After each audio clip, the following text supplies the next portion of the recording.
Usually, when we talk about a medical diagnosis, there is a certain expectation of precision. Like, you break your arm, you go to the hospital, and the x-ray shows that jagged white line on the screen. Right. You can literally point right at it. Exactly. The doctor points at the fracture, and you know exactly what is wrong. It's visible, and it's neatly categorized. But, the moment you step into the world of mental health, and specifically the mental health of young male students, that x-ray machine just shatters completely. Absolutely. It's not straightforward at all. Yeah, we are looking at a diagnostic landscape that is, well, incredibly murky, where the symptoms actually actively hide themselves. So, welcome to this custom-tailored deep dive. We know you are a learner, someone who really wants to cut through the noise and get straight to those aha moments, right? Definitely. And today we are unpacking a fascinating set of sources centered around this framework called Breaking the Silence, Masculinity and School Mental Health Support. Right, and we're looking at K-12 school mental health support, which is such a profound issue. We constantly hear about the need for mental health resources in schools, right? We hear about it all the time, yeah. But our sources today, they zoom in on the specific, entirely hidden barriers that prevent one demographic from actually using that support, which is young boys. Yeah. And we're going to pair that psychological research with the actual operational blueprint of a real-world service called MentalSpace School, which is currently operating in Georgia. Okay, so our mission here is really to tackle this from two angles. First, we are looking at the internal psychology, like what is actually happening in a male student's head when he's drowning, but just, refuses to ask for a life preserver. Right, the internal side. Yeah, and Right. second, we're looking at the external logistical solutions that schools are employing to meet these students where they are, rather than where the system wishes they were. Because before we can even talk about getting these kids into therapy, we have to understand the invisible roadblocks preventing a boy from simply saying, hey, I am struggling. Well, the source material actually calls this the hidden architecture of silence. Hidden architecture. I like that phrasing. Yeah, it's really accurate. Really? Because when a teenage boy doesn't tell his parents or teachers that he's having a hard time, it's rarely because of one massive, insurmountable obstacle. Hmm. It's a tightly interlocked structure of 5 smaller barriers. So it's a stack of things. Exactly. So instead of just listing them out, let's look at how this architecture functions in reality. Imagine a high school sophomore, right? Yeah. Let's say he is experiencing severe, sudden onset anxiety. Okay. His grades are slipping, his sleep is wrecked, and he feels this constant tightness in his chest. Hmm. His first instinct isn't to ask for help. His first instinct is actually shame. Right, because of that whole belief that real men handle things on their own. Yes. The societal broadcast is that real men endure. They just push through. So the moment he feels the struggle, the immediate secondary emotion is a profound shame for even experiencing the struggle in the first place. He thinks he's uniquely broken, basically. Exactly. But let's say the anxiety gets so bad that he actually considers telling his mother. This triggers the second structural barrier in his mind, which the research calls burden fear.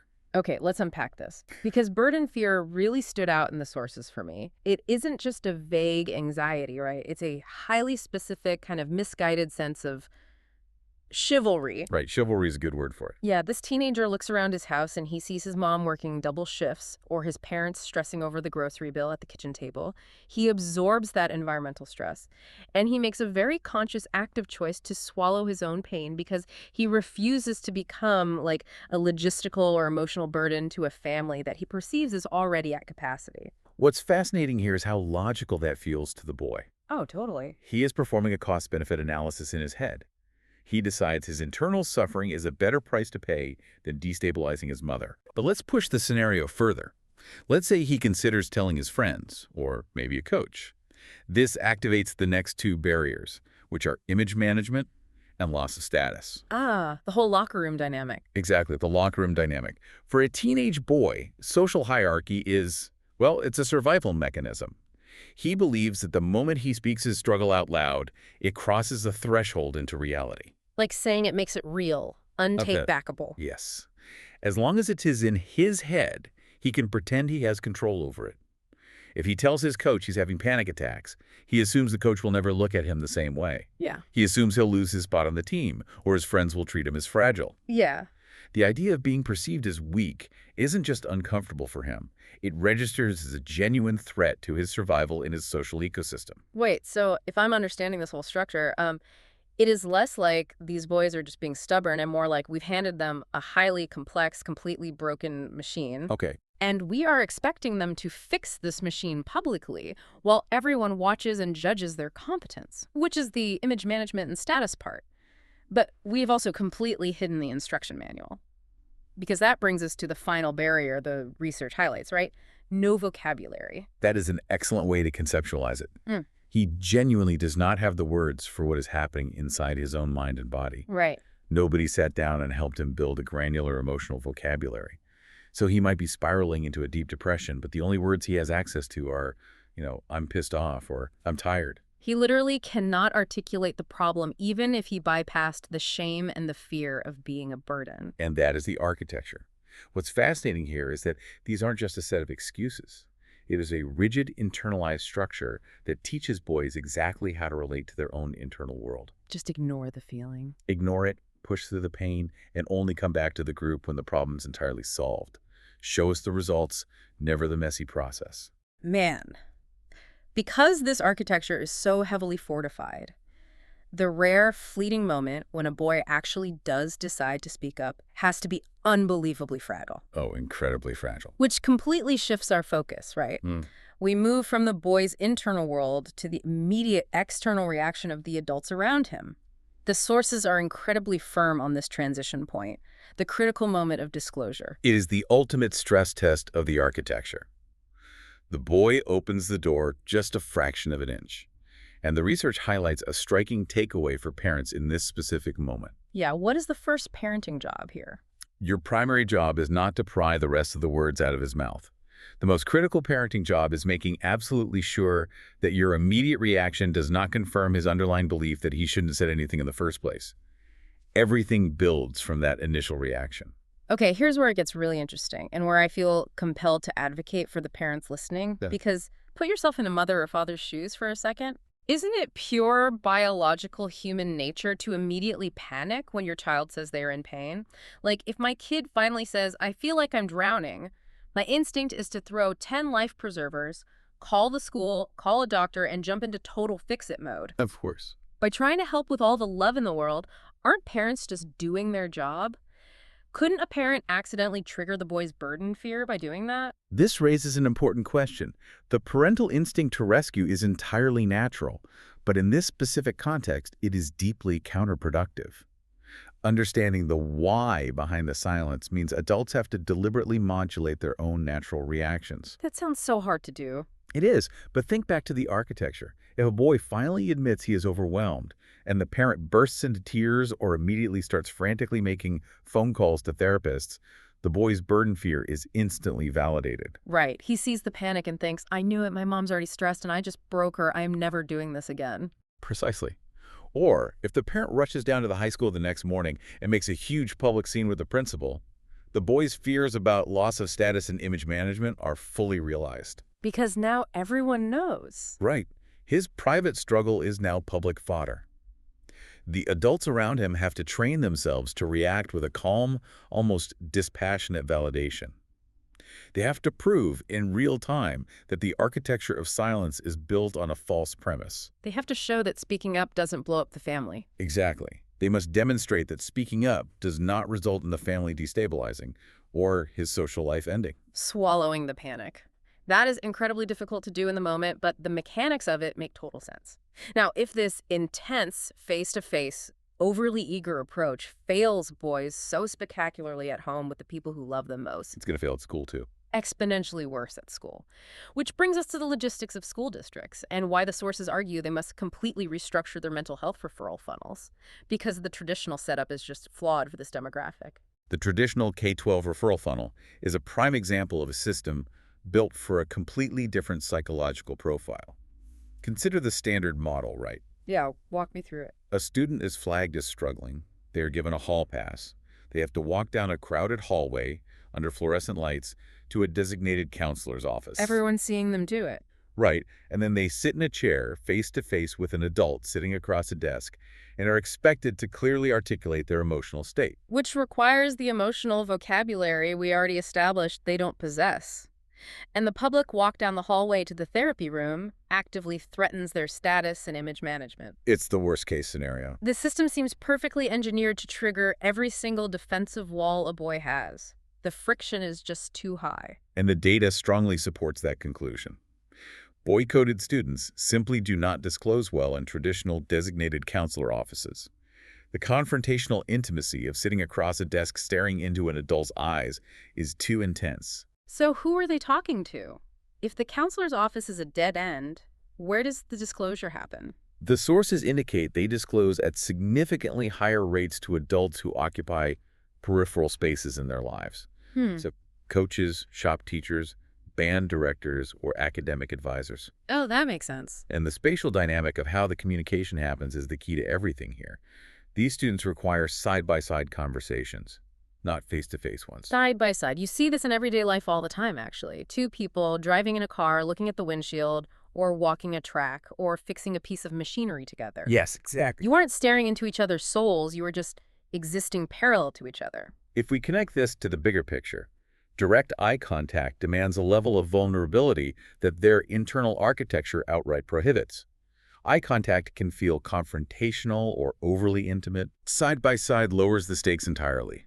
The shared focal point, whether it's a car windshield or a video game screen, allows the brain to process emotion without the social threat of direct scrutiny.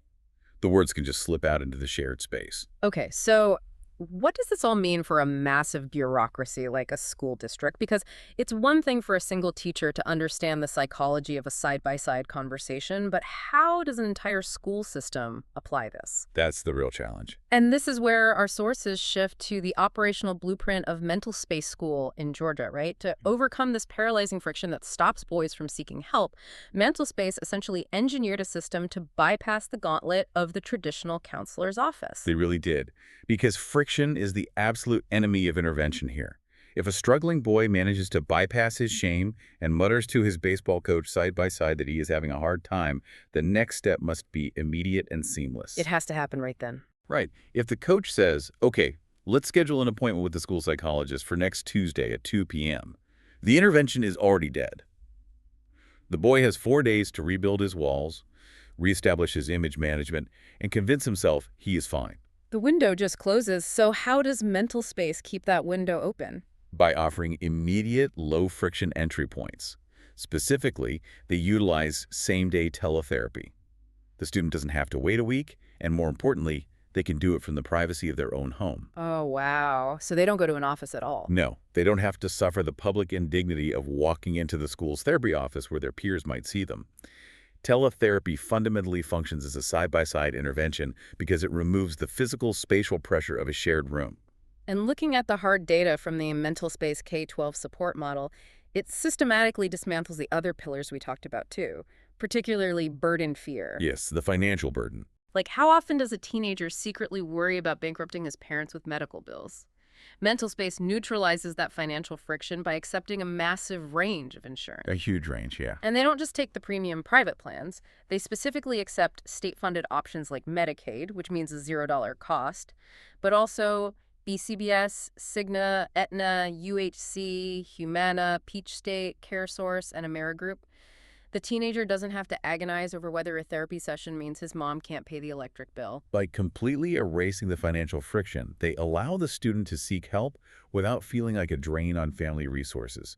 And they pair that accessibility with a highly specialized safety net. Right, the therapists themselves. Yes. The sources detail how they deploy licensed, diverse, and culturally competent therapists assigned specifically to school teams.